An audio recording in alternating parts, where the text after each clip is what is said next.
What's up, Siren enthusiasts and scale modelers? Welcome to day 3 of Siren Week. Today I'll be talking about the Ratcliffe Models STH-10 Siren Kit. This one I actually just finished a few days ago, so the memory of the build is still fresh, and this video should be a bit more concise and accurate as to how the building process went. So I just said what this video is going to be about. I'm going to discuss the building process and just, I guess, a bit of history behind the model itself. And that should be the video for today. So let's get this started. So here I decided to mount this STH-10 on a basic diorama. I used one of the sheds that I mentioned on Tuesday, one of the sheds that I mentioned yesterday, which was Tuesday. This is the smallest option that I was talking about. It was the Walther's shed set. Anyway, then of course I just pole mounted the STH-10 because I had this one sitting around for a while, and originally I intended on mounting it on a water tower or a metal truss structure that you would see supporting like a cell tower or cell phone communication, you name it. But I did not have the financing behind it to do that, or financial support, if you will. And 2, I could not find any good models that I could build, so I just settled on doing a pole mount. However, this one is still unique since I painted it a silver color, and a reflective silver color at that, so I will show that up close shortly. Alright, so here's what the head looks like. You can see that I painted the inside of the horns black. Normally I wouldn't do this, but due to the silver color of the Siren, I decided it would look good, and personally I think it looks okay. So now I'd like to discuss the building process while also exploring the features of the head. So building process was fairly simple, really easy actually. All I had to do was glue this motor part to the chopper and the horn assembly, and then this intake part to the chopper and the horn assembly.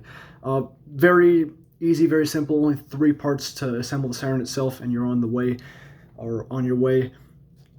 I'd honestly recommend this for a beginner. Just beware that there's going to be a lot of flash extra plastic down here from the production, which is normally fairly easy to remove. However, this one did feature a bit more plastic, and it was a bit more stubborn to remove, but I did eventually get it off with enough patience. You just have to be careful with the hobby knife.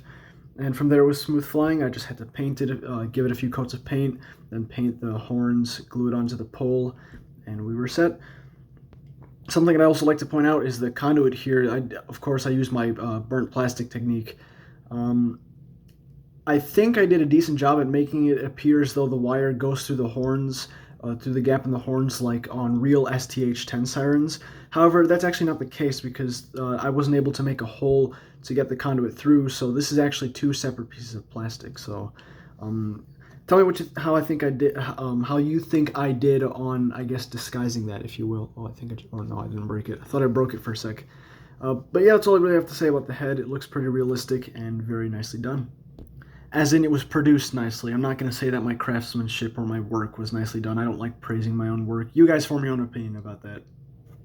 Here's a view at the underside of the Siren. You can kind of see the intake hole a bit better. It's actually not a hole, it's just a solid surface that I also painted black, just like the horns. This is just to show you for, I guess, reference purposes if you wanted a better look down here.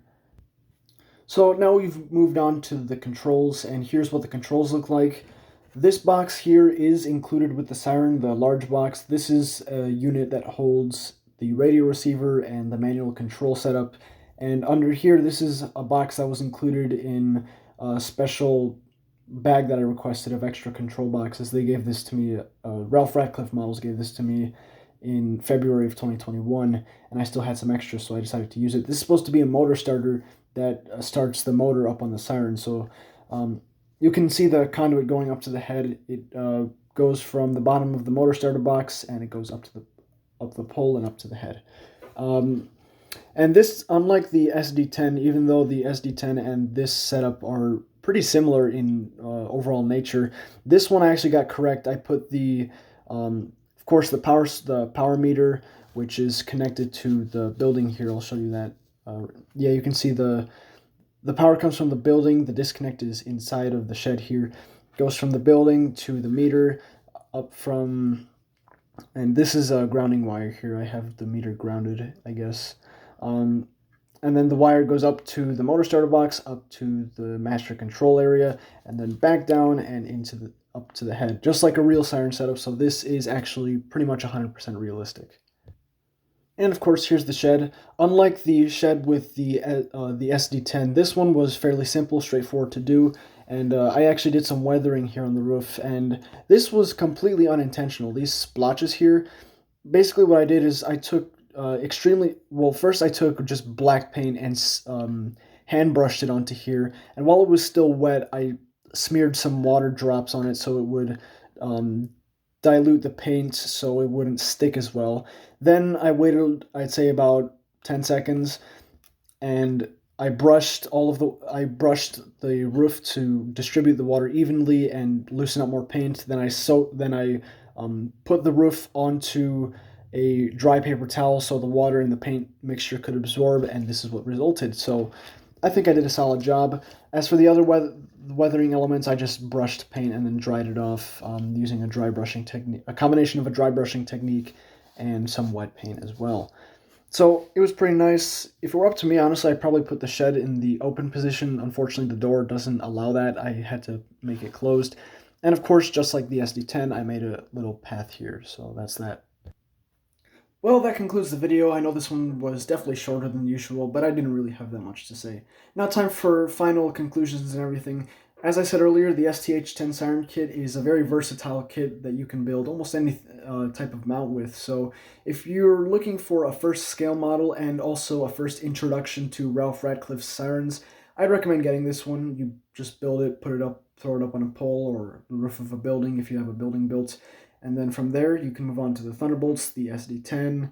You can also start with the 2T or 3T22 kit that I reviewed a few months ago, but that's not the focus of this video, so I'll stop talking about it. That concludes everything. Thank you so much for watching. I hope you guys are enjoying Siren Week as much as I am. Stay tuned for tomorrow's video, since tomorrow is day 4. And that's that. Thanks for watching, and I'll catch you guys later.